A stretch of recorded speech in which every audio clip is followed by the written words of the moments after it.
Donc, dans un monde qui se réchauffe, il faut s'attendre à ce que ce qu'on a coutume d'appeler les phénomènes extrêmes deviennent plus violents, et en fait, c'est déjà ce qui est en train de se passer. On assiste aujourd'hui à l'apparition, par exemple, d'ouragans qui s'intensifient à des vitesses qu'on n'avait jamais vues avant.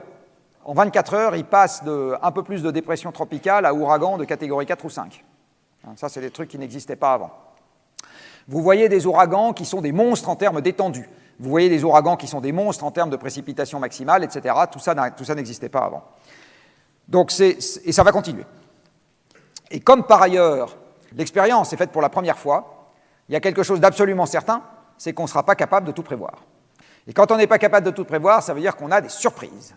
Et une surprise, c'est un truc pour lequel on n'est pas préparé. Et bien là, il y a plein de processus pour lesquels on ne sera pas préparé. Donc l'Allemagne n'était pas préparée pour les inondations qui ont eu lieu cet été. Le Canada n'était pas préparé pour le village qui s'est fait foudroyer là, au milieu de son dôme de chaleur. La Californie n'est pas préparée pour les sécheresses récurrentes qui sont en train de lui tomber dessus, etc. Et plus le temps va passer, plus la quantité d'événements pour lesquels on n'est pas prêt va augmenter, parce que la dérive va s'intensifier. Là aussi, il y a besoin de beaucoup de jus de cerveau pour essayer d'y voir le plus clair possible et essayer de parer au mieux. Je pense que c'est plus utile pour la collectivité que de déployer la 5G, si je peux mettre les pieds dans le plat.